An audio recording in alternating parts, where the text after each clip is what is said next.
All right, so my name is Markus, and I welcome you to the Jung Help Desk meetup group and a very special event with the topic of life. This is the biggest meetup group in Europe, which is not very hard because there's only one group. And I started this meetup group this year, but I played around longer with the thought because I wanted to give a platform where it's possible to get to know Jungian concepts in a very, let's say, pure manner. I read a lot of Jung. I read almost all the books that are commercially available, and it took me now almost 3 years where I read every day 20 pages. And he has written really a lot there. You have the whole collective works, there's 19 books. It's just like a meter of books, fat stack. And you have seminars, you have his autobiography, you have talks of him, and you have letters, a lot of books with letters. And I always try to find videos or podcasts or articles describing Jungian concepts to understand them better. And the more I read about those, the more I realized that they're all a little bit mushy and they're missing some aspects, because Jung has really a lot of aspects and a lot of them get dropped. So I realized the concepts are not so good. And I joined a lot of other meetups. People were there always very open and very curious about Jungian concepts. And I thought, okay, good, I start my own group. We have almost 180 people, which is great. Events are every 2 weeks. Normally, the structure for the new guys is I give a little presentation about a topic, and then we can get in a discussion about it to go more in depth. Also get your viewpoint on it. I would talk a little bit about Jung's life first, because it fits very nicely today's topic. Jung was born in Switzerland in 1875. His father was a pastor. They had this, let's say, inside joke that he maybe took a little bit too serious, that he might be the unofficial grandson of Goethe. This spawned a lifelong interest of him into Goethe and his works. He grew up a bit of a rural area that he didn't leave really until his 18th birthday. He moved after school to Basel to learn there as a student. There he came into contact with psychology and said, this is really what I want to do. First, he didn't want to do it because his father was a little bit psychologically inclined and had a bit of training there. He did it in secret. So he studied, finished in this very new field of psychotherapy and psychology, which was back then cutting edge science, how to deal with people who have psychological problems. And it was really a big shift in time of the whole mentality. How do we treat people who have psychological problems? Because back then the consensus was the people have damaged brains. Basically, you can't help them. You just put them away in some hole and wait till they die. So the conditions were horrendous. The treatment was horrendous. This changed with the emergence of psychoanalysis and with Freud, who proposed this talking therapy to help people work through their problems through words. After university, he started to practice an institution called Burghölzli, who dealt with schizophrenics and neurotics and so on. There he started really an academic career. He started also to teach. He made experiments, read papers, published papers, got pretty famous already in those circles. And there he came into contact with Freud's ideas. He was an instant defender of Freud. They met then later, and the first time they met, they talked for 13 hours straight. Out of this became a very, very close friendship. And Freud was already older than Jung, roughly by 20 years, I think even more. So Freud was looking for a successor to bring psychoanalysis in a new era.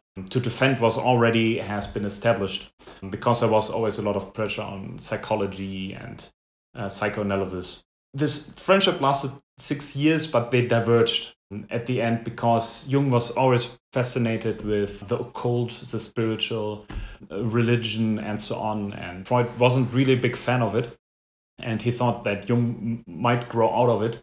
He even thought that Jung had a father complex that was just fostering his interest in religion and so on. For which Jung replied, no, I don't have a father complex, I have a mother complex, which is maybe the most psychoanalytic rebuttal you can think of.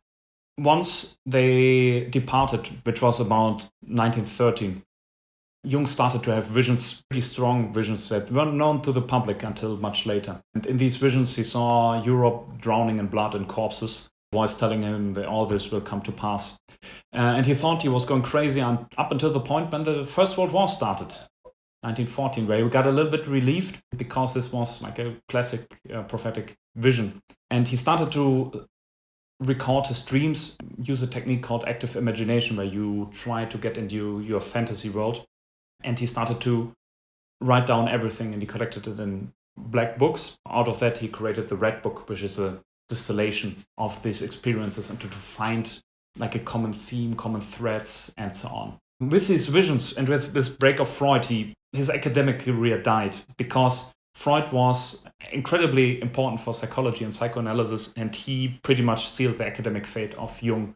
So he stopped teaching. He only practiced helping patients, like a little praxis.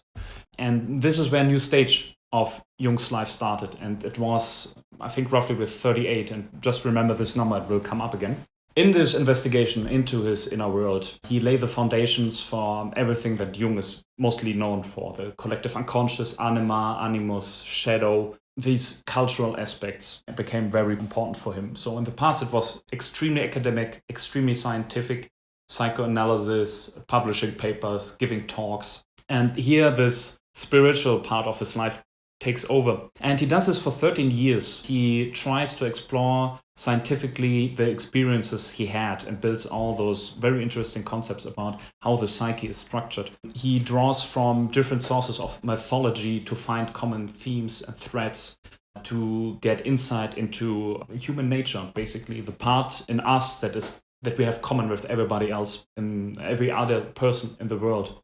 He does this, as I said, for 13 years until he gets a copy in his hand. It's a translated book about Chinese alchemy, The Secret of the Golden Flower, I think it's called, and he is asked to write the foreword for it. And he reads the translation and finds extreme overlap between his experience and this experience. These, let's say, the wisdom formulated in the book. And this is a very old book, a very old Chinese book. This is when he really starts to investigate a lot in alchemy, and he won't stop till the end of his life talking about alchemy. And he sees a unique chance in alchemy to understand not only how the mind works, but also the modern mind. So, extremely prolific, works till the end of his life, which was in 1961. So, born in 1875. Died in 1961. Shortly before his death, he wrote a little book called Man and His Symbols. This is an introductory work into his whole body of work. And he's written really, as I said, a lot, very complex and a lot of different facets. What I've noticed when I encountered other explanations about Jung, that they're often missing this psychoanalytic part. So he diverged from psychoanalysis with his departure, this separation from Freud, and he founded something of a movement called analytical psychology, which is then different than psychoanalysis, but a lot of foundations are the same. So it's a little bit thinking about libido differently and so on. But Jung's work is on a very firm psychoanalytic foundation. All the work later in life, it's always built on the former phase of his life. So this is why the alchemy stuff is so hard to understand, because you have to understand everything that Jung has written before to get an idea why he is so interested in this very, very niche topic. So this would be the story about his life. Now I want to tell you about his views on life in general. So like a normal basic life that everybody goes through. For those who read the description for this event, I had a very specific metaphor in there, and it's from Jung. It's that of the sun during the day, so that it rises from the horizon, travels over the sky, and then disappears again behind the horizon. Jung describes the life of people in this way. So especially the consciousness of people. So when a human being is born, it's a child, it's this first rays of sunlight coming from the horizon, the sunrise. When you have little children, they have close to no real, he calls it ego, the center of consciousness. This is a phenomena that is able to experience and to assert will. This is lacking in children. Children are pure instincts and they are pure human nature. And it takes a while for this ego to emerge out of this black mass of unconsciousness. It's like this little island coming out of the sea. This is also a metaphor that Jung uses very often. So in the beginning, consciousness is very fragile, very easy to disturb. When you have a child, it has difficulty to do anything willfully for long stretches of time, but it gets better when the child gets older. So the world of the child is extremely subjective. So everybody who had contact with smaller children knows that they make up the rules of a game newly while playing the game. So you try to get something objective to them. It's like, this is a game and these are the rules. And when the child is very young, it's incredibly hard to play the game because the child will say, no, I'm winning because of that. No, this doesn't happen, and so on. So it's pure subjectivity. You can even do tests on it. So in Germany, for those who are not grown up in Germany, before a child can enter school, elementary school, they have to do a test. It's like a little bit physical test, but also a cognitive test, where they get certain tasks and they just look if the child is able to do it. One task, for example, is what the name of your parents. To really dissociate mother and father, that they also have a name which is different than mother and father. And also draw, for example, a human being, whether the child really does this and drawn a human being or instead draws a dinosaur. I know this because I drawn the dinosaur, which almost got me not enrolled into school. It's just that this possibility and ability to steer actions, to adhere to objective factors, to believe that things are happening outside of yourself, that the world is more than yourself, is an important part of developmental psychology. When this is not yet developed, children are incredibly close to the collective unconscious. So they are very open for mythology and fairy tales and so on, because these are products of the collective unconscious. The dreams that children have, Jung was also very big into dream interpretation, that's because of his psychoanalytic roots, are archetypal in nature. You get images and pictures and situations which are not from the subjective situation of the child, but rather of collective source, where you have images that popped up in different cultures, different epochs that were completely separated from each other. Jung noted that this could be one of the reasons why in the eastern part of the world, children were seen as born again, because they had this weird specific knowledge about specific cultural concepts where people thought, okay, they already know this is because they are born again. Children are still completely in the subjective. They are still this little sun rising over the horizon. It is the scope of the world gets bigger and bigger as the sun rises and as the consciousness develops and as the person gets older. And it's first this absolute subjectivity. Everything exists because of me, that it expands to the family, to immediate mother-father. Mother-father become the whole world, the family becomes the whole world, and then it starts just seeping in. My immediate surroundings are the whole world, and the world gets bigger and bigger and bigger as the child progresses. This is the trajectory of a person of consciousness, that it rises and rises and expanding. This cultivation of consciousness and of will is one of the main goals for education.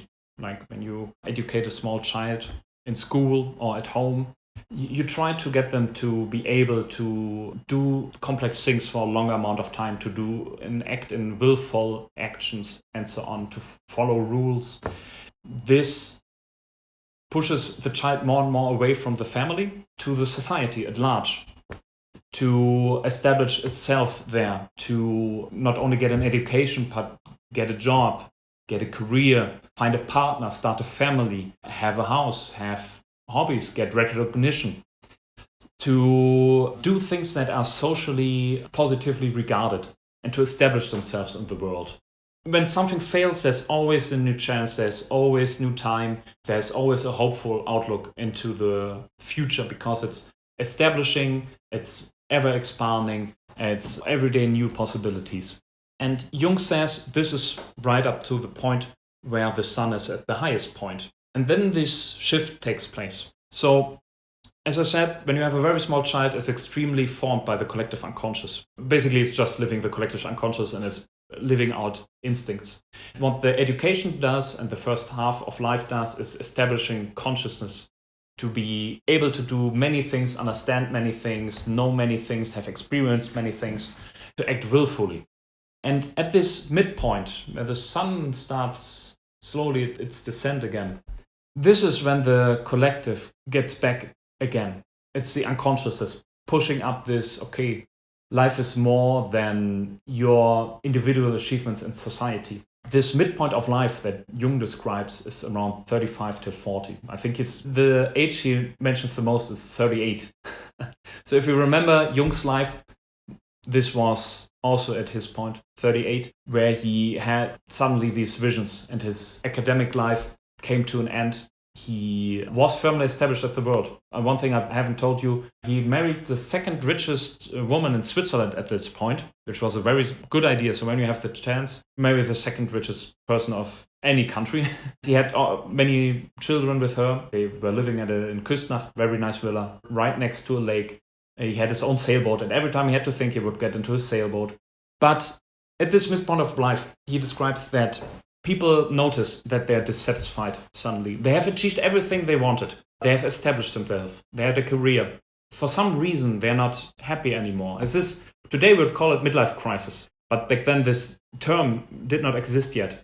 All those old solutions are suddenly not working anymore because the person is not a young person anymore. The shift from expanding now reverses, and it's getting less and less and less. He says, with the movement past the midpoint of life, the psyche is developing for death. It's anticipating death. So this is a big fear of the second part of life, to have less chances, to have less possibilities. And also that all the values and all the solutions you had before are suddenly not working anymore because the psychological needs are different. This is where the collective comes up, and this is where the figure of the anima comes up. Jung said, especially in modern culture, modern Western culture, that we don't have really an education or an institution to catch people at this point of life, to help them in the second part. He really described it as what you do in the first part of life. This is all field study. It's collective in the sense as societal, as you try to conform society and achieve society goals. And the second part of life is that you start to engage in cultural, creative endeavors. This is where culture is coming from. There's also another example from Nietzsche. Nietzsche, he was a professor in Basel, same university where Jung studied. Not at the same time, Nietzsche lived before. He wrote his book, Thus Spoke Zarathustra, at the age of 38 in 10 days. And he spent the rest of his life trying to understand what he's written. And it's this emergence of impersonal collective ideas that suddenly emerge that really dominate the second part of life. There we don't really have any cultural, institutional support structures. Jung always talked about he wished there would be schools for adults. He said it's a huge tragedy that there's only a school to get people to the point where they can get a job and get married and buy a house, for example, but that there's nothing beyond that, and that the psychological needs change, and that this is the point where depressions, for example, set in at this midpoint of life because suddenly people realize they're not happy. And he noticed this. He noticed this through his psychotherapeutic work, as he found out that Freud is always usable in the first half of life when you have to get people out of the basement of their parents. Move past your father, move past your mother. Try to find the father in the job and in the workplace where you will go. Try to find the mother in a partner. But really to get people out into the world. And this is the goal of Freudian psychology, to get these people out of the infantile stage of their life. He realized that all those techniques from Freud, and also Adler, who said the same things as Freud but had not sex as a basis but power, they could not work for people over this midpoint, people older than 35 or 40.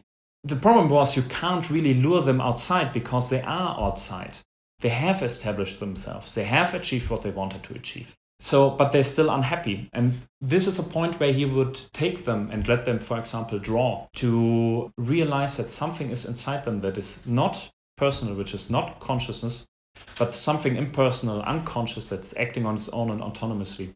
His field of study and his therapy was based pretty much on this, to get people closer to these collective ideas and these collective systems of the past that were a little bit better fitted to explain what is happening, because it's a fearful state to suddenly realize you're not Lord in your own house and there are things that are strange and incredible. This is also a point where he says this midpoint of life where this strange archetypal dreams come up with strange imageries and strange situations. The problem, as you might already realize, is the unconscious does something. The consciousness is lagging behind. It's a little bit like when you look into the sky and you hear a plane. When you try to look where the plane is, you won't find it. You have to see somewhere else, because this disconnect between seeing the plane and hearing the plane is because the sound waves have to travel down to you, and then you look up, but you don't hear where the plane is, but rather where it was.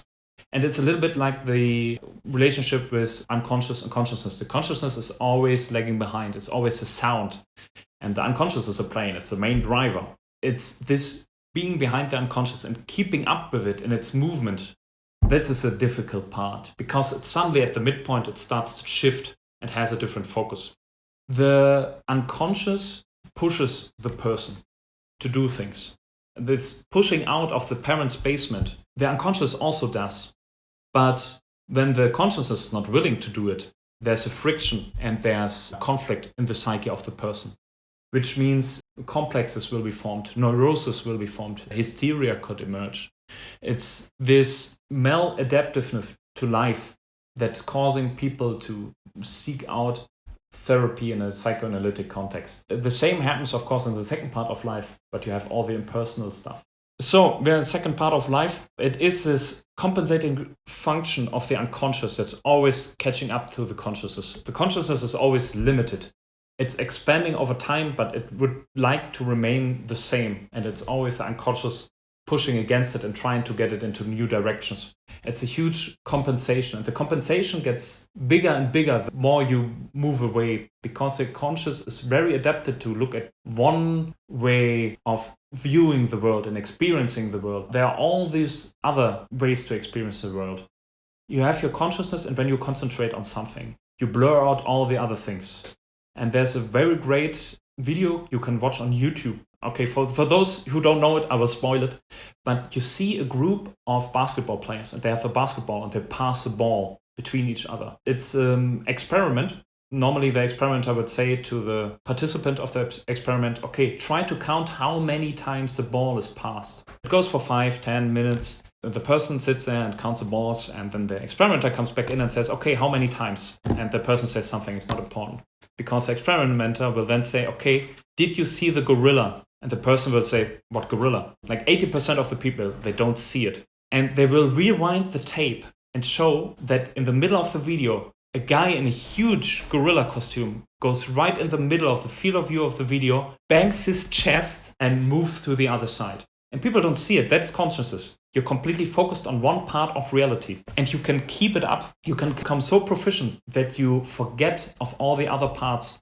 And this is what the unconscious starts reminding you of the other parts. It's then basically the gorilla at a certain point comes out of the video and starts banging against your head to remind you that it's also there. That's the unconscious for you. How this is lived, I already alluded before. Like when you're in the first part of life, people don't want to move out of the basement. In the second part of life, they don't want to get back in the house because they want to stay outside. They want to be young. They want to have the fast car. They want to have all the possibilities, even though that it's just not what the psyche needs anymore. So when you know the concept of midlife crisis, it's really great description of what's happening psychological there.